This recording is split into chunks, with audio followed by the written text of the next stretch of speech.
ñàkk mais ñun waxuñu nañu toj marché bi dañu ne ñun ci suñu bopp bëgg nañ ci place yi am na ñu nekk ci commune bi dëkk ci koñ bi bëgg nañ ci place yi mais dañu ne balaa ngay teg dara ci bâtiment boo xam ne mu ngi daanu di senn defar ko ba pare loolu la ñuy réclamer ba léegi nag ñu ngi ciy dox liñ ci war a dox moo waral ñu ne dinañ woo presse pour gën a jàllale message boobu noonu du ñu nangu nag que nit di ñëw fekk loo xamee ne nii day daanu fer yi di dagg di feeñ ngay teg yeneen place ci kawam donte ne place yi place de ay fer la démontable la mais boo ko defee di nga ko karole dina am ñoo xam ne dañ koy def dépôt bi li nga ciy chargé ñaata tonne lay posé benn place bu nekk gàtt dina jël machine 6 machine ba 5 chaque jour muy yendoo di def bruit est-ce que loolu wóor na léegi commerçant bi nga xam ne nii ñu ngi koy nax que ni ñii dañoo bëgg ñu daaneel marché bi moom mu ngi sàmm alalam waaw léegi bu nangoo bâtiment bu bon bi ñu jël place tabax ko ci kawam bu loolu daanoo est-ce que alal bi rek mooy yàqu wala moom mën na ci ñàkkaale ba kanam léegi nag dañuy artu parce que kilifa balaa àttee day artu ñuy interpeller kilifa yi nekk ci dëkk bi yëpp que li xew Médina la ñuy bañ mu xew Colobane te bu ñu fàtte batalo Joola yàggul dara SISARS bokk na ci li tax ay junniy nit dee ci marché bi chaque jour 54 000 personnes ñooy ñi fiy ñëw di jënd ak dem 34 000 personnes ñooy li fiy xëy di jaay est-ce que loolu bu bâtiment bi daanoo ban jiyee la mën a jur léegi nag moo tax ñuy alerte balaa musiba yooyu di am balaa ñuy teg dara ci kaw bâtiment boo xam ne mu ngi daanu nañu defaraat ba pare sinon ñoom lu mu leen jaral nañu lu ko raw beneen bi ci des nag mooy maa ngi lancé message bu gàtt monsieur le président avant Tabaski dalal nga ay délégation yoo xam ne am na ñu ci jugee marché Colobane dem ci wax ci turu ambulant yi xamal la ne la dañuy moderniser marché ñu bëri ci ñoom dañoo tëdd ci ay place su jàmbur ñu ay néewi doole yoo xamee ne nii ci mbedd mi la ñuy teg seen table di jaay ci foo xam ne nii buuse moo fay am ñu ñëwoon ci yow gëmloo la ne la dañuy defaraat marché pour nit ñi gis seen bopp ñu ci bëri ci ñoom ñu ngi tëdd ci ay place yu néew gi doole yu dul jeex yooyu bëgg nañ nga wax ci beneen bi ci des nag mooy comme li ñu wax rek di ko répété waat pour toujours li xew Médina xew feneen ak feneen bëgguñu mu xaw Colobane balaa musiba di am nag nañ teel a jël seeni matuwaay ñoom ñi nga xam ne nii ñu ngi ci xeex bi ko def nañ xam ne lu mu leen jaral benn jaral nañu ko fukk loolu rek moo nekkoon wax ji.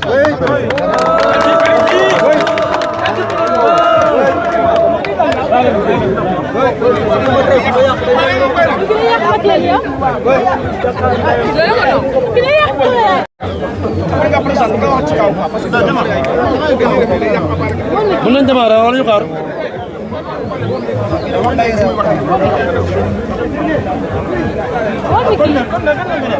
waaw kilifa gi ñu lay wax pour nga présenter wax ñu tur. ziar man la Ahmadou Bamba Ndiaye secrétaire général mbooloo GIE mbooloo sàmm suñu alal li ñuy wax rek moom la ñuy waxaat comme Colobane ni yéen ñu ko njëkk a gis liñ fiy def andi mooy li ngeen gis rek ñëpp gisandoo ko anarchie bi am ci marché bi indiscipline bi am ci marché bi maanaam lu bëri dafa nekk ci marché bi loo xam ne jaarul yoon ñu war ko wax ñun nag dañoo toll foo xamante ne xuloowuñu xeexuñu li ñuy wax suñu droit la ñuy wax dañ koy waxaat Colobane dafa jar ñu saytu ko surtout lu jëm ci délégué bi parce que li ñuy wax am na fi ñu ko teg délégué bi daanaka mën nañ def ça fait 3 ans xam nekk na fi sans mandat di signé ay kayit yoo xamante ne amul droit signé ko parce que nekku fi pour waa marché bi muy ñaar ñoo ngi fi defar ay place waa marché bi xamuñ li xew te comme li président ñëw rek laay waxaat ñoom xam nañ ne ñàkk nañ marché ba pare dañuy jéem a diaboliser ne ñun dañuy wax pour toj marché toolu waxuñu ko ñu koy leeraat encore mais nit bala ngaa tabax da ngay fondement ba pare boo tabaxee bëgg a fondement woo toujours day màbb rek avant li ñuy war mooy des fois boo xoolee da ngay xool cadre de vie bi d'abord xool sécurité bi xool fi nekk ndax nekkin bi baax na ba pare bu baaxee nga waxtaan ci acteurs yëpp boo tegee sa liggéey dañ ci ànd ak yow parce que Colobane muy dëkk ci Colobane ñi nekk ci biti soxla nañ fu ñu nekk mais nag bul jàpp ni soxla nañ fu ñu nekk ba nga xamante lu la neex nga def te waxtaanoo ci nit ñi te jàpp naa ne loolu c'est pas normal li ci des dañ koy wax jëmale ko ci ñi nga xamante ne dañuy wax ci wàllu mairie wax ci loolu parce que ñoo ngi dégg ñu ne délégué bi day jéem a am nu mu defee bañ def ay élection délégué de secteur loolu dama ci yee ñu bari délégué de secteur amoon na fi mu yàgg na trop te délégué fi nekk moo samp délégué de secteur yi kon loolu duñ ko nangu dañ ko wax déjà maire bi loolu duñ ko nangu bi si topp mooy élection xam nga maire bi ñoo ko fal au suffrage universel fii dafa ñu fi yor seen carte abonnement bu ñuy fal ñooy fal mais doo leen tànnal ay kayit yoo xam ne da nga ne fichier booy génnee ay 1000 et quelques personnes parce que ay propriétaires la ñooñu fay ñu abonnement fay ñu patente encore une fois parce que ñu wax bu fekkee ne dañ daa fal mbooloo bi tey jii damay wax benn affaire rek monsieur le maire laa koy jàllale bu fekkoon ne tey dañoo ne délégué de quartier yoo koy fal wala bàjjen gox est-ce que dina nekk maire c'est à revoir fii nag mbooloo mi fi nekk artisans yi commerçants yi nekk ci biir marché bi ñooy far seen délégué loolu faa mu leer nañ te waxuñu waxu magu parce que dañuy wax ñun tout le temps dafa fu ñu koy teg nit boo demee liggéey ba nga ba marché bi boo wëree marché bi ñu xam délégué moom bu bëriwul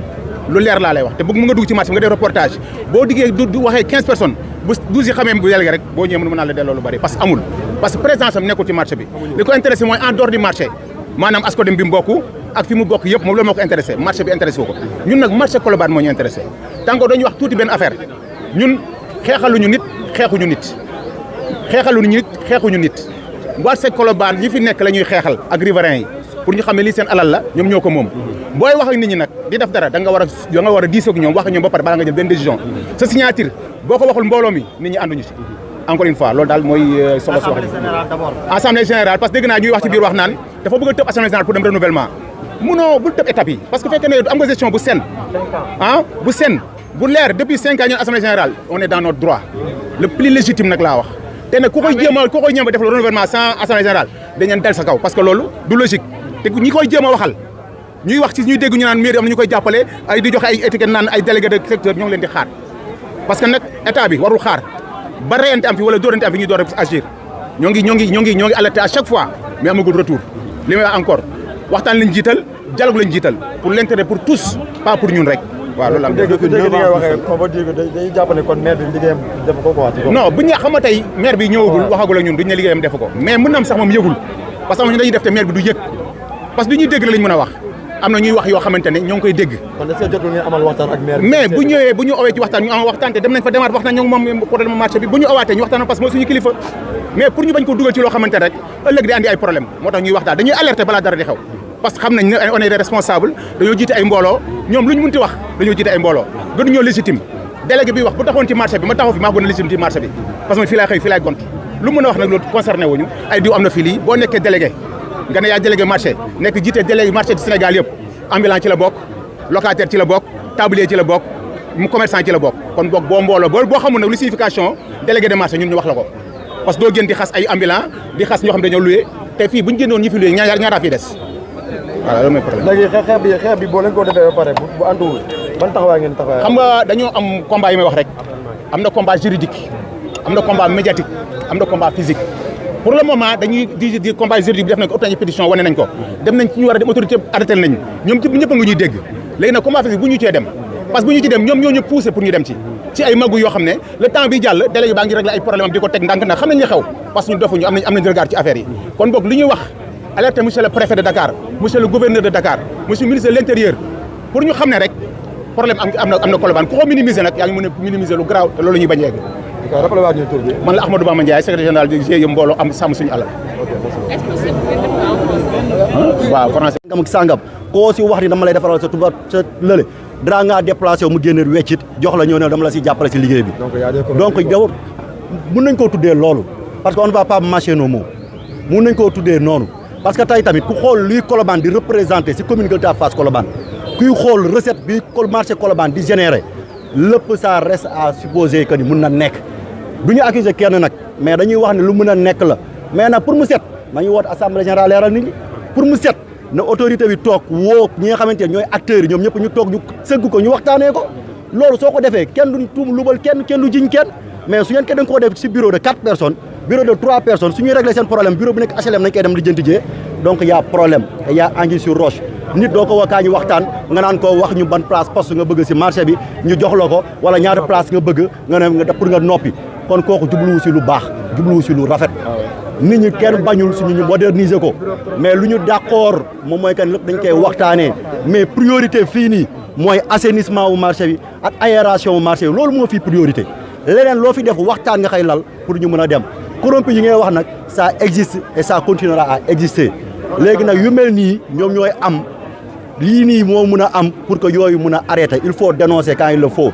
et maire bi su na dee teg tànkam fu mu ko war a teg dañ koy alerter ñoo ne ko fi ngay teg sa tànk du foofu il n'a qu'à reculer woo les partis amul ñu pour joxe waat beneen promoteur boo xamante ni parce que tey promoteur bi ñu sax nañ ko fee jox arrêté en 2016 boo xamante ni c'était pour 80 cantines on s'est retrouvé avec combien de milliers de cantines après ban justificatif la am après gën a étouffer Colobane gën a étouffer marché bi yéen ñi yéen a ngi seen caméra dara ngeen di dem doxantu leen ci biir du ngeen fa def 30 minutes parce que day xat day métti souffrance totale mais population bu war a ñëw war fee nduggee war fee ñawloo ak ñi nga xam te ne fi nañuy liggéeyee ko imaginer ñooñu chaque jour lan nañuy dund yow nga toog sa bureau bi climatisé woo sa benn promoteur mu kenn xamul la qu'est-ce qui se passe derrière ngeen ñëw taxaw ñëw ne da ngeen def extension si kaw alors que prévoir oo leen dara loo xamante ni tey war na alléger condition de vie wu commerçant yi ak ñi nga xamante ne ñoo fi nekk donc day baax tey ñëpp ñu ànd mais dans la main ñu xam ne du xeexu Lat du xeexu Khadim du xeexu Cheikh du xeexu keneen ak keneen xeexu Colobane la et surtout la jeunesse de Colobane surtout ñi nga xamante ne ñooy jeunes yiy yëngu si biir marché bi seen combat la parce que ku fi tedd fii ngay teddee xaaroo leen bureau xaaroo leen mandat xaaroo leen financement xaaroo leen dara seen ñàkk ngeen yaakaar kon bu leen nangu kenn di ñëw toog fale si bureau climatisé am bëgg leen xañ seen wërsëg lii bis bu fi daanoo wala musiba am suñ ko tëjee ñun ñëpp chômage la ñu jëm te yaakaar naa ne loolu jaru ko fi kon nañu alerter quand il est temps. jërëjëf Bokar Ba. Merci. D'accord. Bon, président. D'accord, c'est Bokar Ba, citoyen de Gueule Tapée Fass Colobane et aussi responsable ici au niveau de Gueule Tapée Fass Colobane. Donc nous sommes là aujourd'hui de concert avec le GIE Am Samm Suñu Moomeel et le collectif Bañkat yi de Colobane, accompagné aussi des autres commerçants et des acteurs aussi qui sont au niveau du marché de Colobane pour leur apporter notre soutien par rapport au combat qu'ils sont en train de mener. Parce que ce dont ils sont en train de réclamer, ils réclament l'Assemblée générale du comité de gestion. Parce que depuis des années, ça a expiré. Et le comité ne compte plus maintenant que 6 membres. Donc il devient un impératif pour eux de pouvoir faire le renouvellement du comité de gestion. Ou aussi alerter à ce que les gens sont en train de dire, de dénoncer les autorisations que le maire est en train de donner à un certain promoteur pour qu'il puisse faire une construction de nouvelles cantines en haut au niveau du deuxième. Ce qui est un risque, ce qui est catastrophique et ce qui est intolérable. Parce que l'urgence instant, il n'y a nulle part ici où il y a de l'aération. Il n'y a pas d'aération au niveau du marché. L'assainissement fait défaut. Il y a l'insalubrité partout. Et on ne peut pas faire fi de tout cela pour venir autoriser des constructions, soit disant que je suis à la recherche de fonds.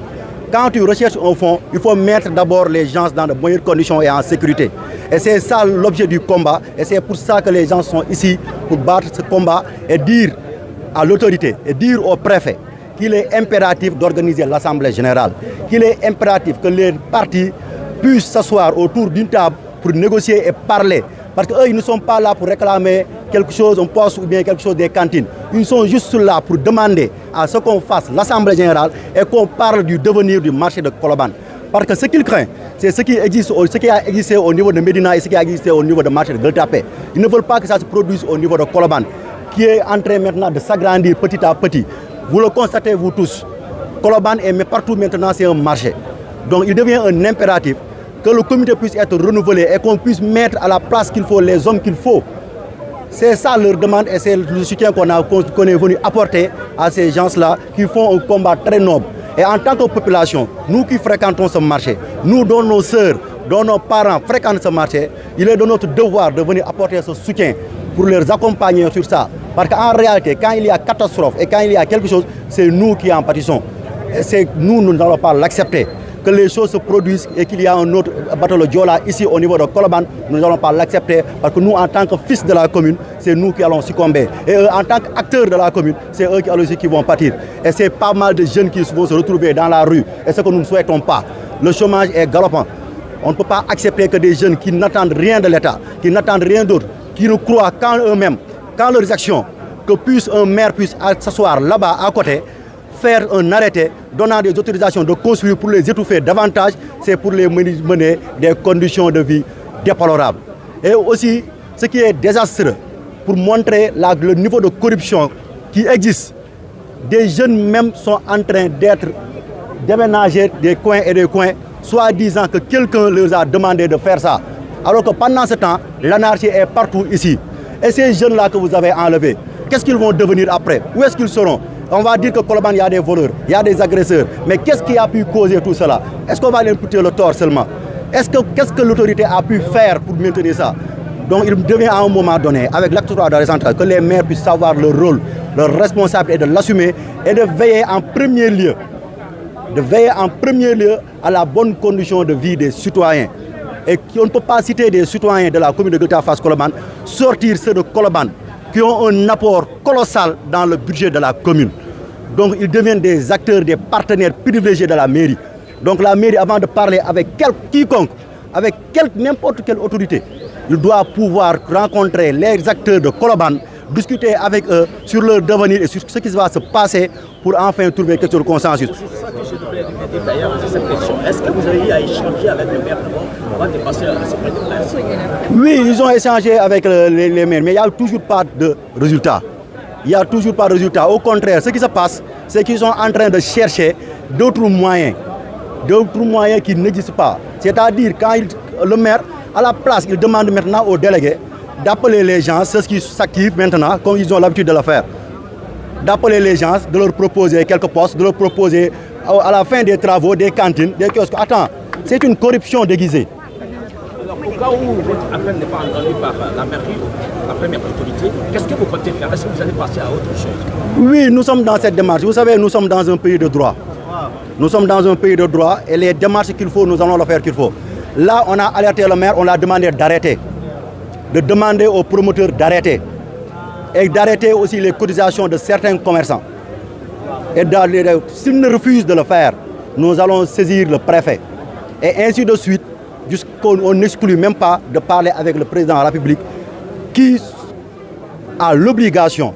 de soutenir la jeunesse. De soutenir, et là, il y a pas mal de jeunes qui sont là. On va saisir le président de la République et j'en suis sûr, il aura les oreilles de nous écouter et de nous accompagner par rapport à cela. Des solutions par rapport à ça.